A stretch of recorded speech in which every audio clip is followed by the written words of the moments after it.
Ever the classic hero, Jon Snow is arguably the most popular character in all of Game of Thrones. And with the long-awaited revelation that Jon is the son of Rhaegar Targaryen and Lyanna Stark, and heir to the Seven Kingdoms, the question on everyone's mind as we approach the final season is, will Jon Snow sit the Iron Throne? And to answer this question, we need to step back and consider what Jon Snow's story is really about. Part 1. Rightful King, Random Universe. An ending where Jon claims the Iron Throne would serve as an example of the Rightful King Returns, an idealistic trope in which a rightful monarch reclaims their position and rules morally. It's actually been suggested that Jon's story is derived from two of the most famous depictions of that trope, King Arthur and Aragorn. Jon's parentage is clearly reminiscent of that of King Arthur, complete with a forbidden love affair, a secret fostering to hide his identity, and a prophetic wizard pulling the strings. And his status as a northern ranger and heir to the throne from a nearly extinguished line of kings who comes to lead mankind against its doom shows clear reference to Aragorn. For Jon to follow in the vein of Arthur and Aragorn would essentially reconstruct the Rightful King Returns trope, depicting it in a more realistic setting. Except there are core philosophical differences between these stories and the works of George R.R. Martin. So we have to ask ourselves, what does the Rightful King's return say about the world? In Arthurian legend and in the works of Tolkien, the Rightful King's ascent to the throne is a reflection of divine justice. Though the story of King Arthur has undergone countless retellings, Arthur is consistently depicted as the best person to wear the crown. And though kingship is his by law, that Arthur should be king is depicted as being ordained by forces beyond humanity. This enforces the medieval idea that the laws of succession come from God, and only in keeping to them can mankind be ruled by the best possible sovereign. And in the case of Aragorn, his victory and ascension to the throne symbolizes the inevitable triumph of good over evil, the redemption of mankind, and a return to the rightful order. The divinity of this order is made clear when Aragorn is literally crowned by one of God Ilúvatar's angels. In both cases, whether these men should rule is not really called into question. Rather, the rightful king claiming the throne is meant to support a Christian cosmology where righteousness is rewarded. The message being that while the freedom to make moral choices rests in the hands of human beings, the outcomes of those choices belong to an all-powerful, all-loving God. The gods are good. But this divine order is notably missing from Game of Thrones, where righteousness is not always rewarded and the gods are at best mysterious and at worst cruel, non-existent, or not real gods at all. So while the story leaves open the possibility that there is a divine hand at work in Jon's story, the nature of that divinity is unclear. Though he is the righteous king, each time Jon rises up in the world, it's presented as not evidence of the glory of God, but rather the cumulative will of mankind, expressed through feudal hierarchies in a chaotic and unjust universe. What kind of god would do something like that? The one we've got. Though Martin's work is not one which elevates the righteous, it's also not one that necessarily holds the righteous down, as we've come to see with Jon and Daenerys. But although Jon is noble, perceptive, and resolute, he's also very privileged. And despite his honor, Jon would be dead had he not on multiple occasions been rescued by characters willing to engage in less than honorable tactics. This doesn't detract from Jon, because the ability to always come out on top was never what made the character admirable in the first place. Rather, Jon is defined by his ability to remain steadfast in the face of a chaotic world. While we can be skeptical that Martin's agnostic universe will ultimately reward Jon's choices, it's more important to ask what those choices will be and how they will resolve Jon's arc. Part 2. Snow White and the Wolf. We can actually see the central struggle of Jon's arc foreshadowed in the first chapter. When Jon and Robb find a litter of orphan direwolf pups, their father decides that rather than starve, the pups should be given quick, merciful deaths. This saddens Bran, and so Jon points out, "There are 5 pups. One for each of the Stark children. The direwolf is a sigil of your house. They were meant to have them." This is key because the direwolves essentially become totems for the Stark kids, and everything from their names to their behaviors reflect key aspects of the Stark children's inner selves and destinies. Each wolf represents a purpose, and by not taking a wolf for himself, Jon is projecting the belief that he has no purpose of his own, at least not in the same sense that his siblings do. In Game of Thrones, a person's purpose in life is largely defined by their class, gender, and name. A person with the last name Stark knows they're part of a significant socio-political dynasty, from which a bastard with the name Snow is excluded. Though Jon shares a loving relationship with his siblings, he also can't help but feel as though he doesn't truly belong. Thus, so much of what Jon does, from joining the Night's Watch to wondering about his mother, turns out to be an effort to give himself a purpose. Which brings us back to Ghost. Just as they're about to leave with the 5 pups, Jon notices one more and feels an instant connection with the lone wolf. The passage reads, "An albino," Theon Greyjoy said with wry amusement. "This one will die even faster than the others." Jon Snow gave his father's ward a long, chilling look. "I think not, Greyjoy," he said. "This one belongs to me." In this moment, Jon is not only claiming a wolf, but he's symbolically claiming his own purpose.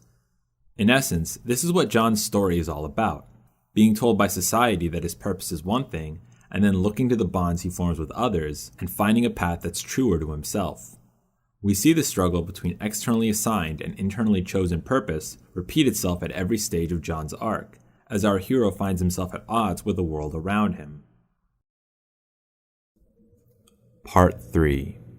Jon Snow versus the world. It's something I want to do, something I have to do.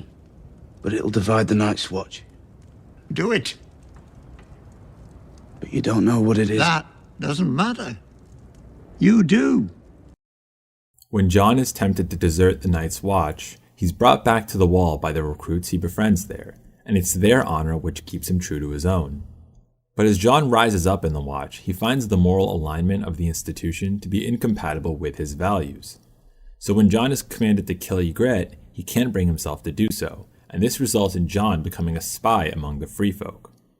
Though Jon comes to empathize with their struggle and even falls in love with Ygritte, he cannot bring himself to abide their strategy of killing civilians, and thus Jon returns to the Wall.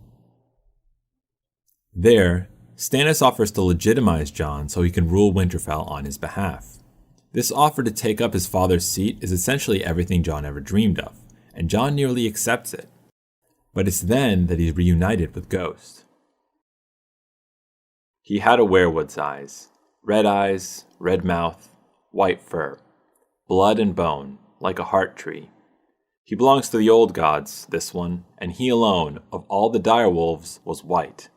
6 pups they'd found in the late summer snows, him and Robb, 5 that were gray and black and brown, for the 5 Starks, and 1 white as snow.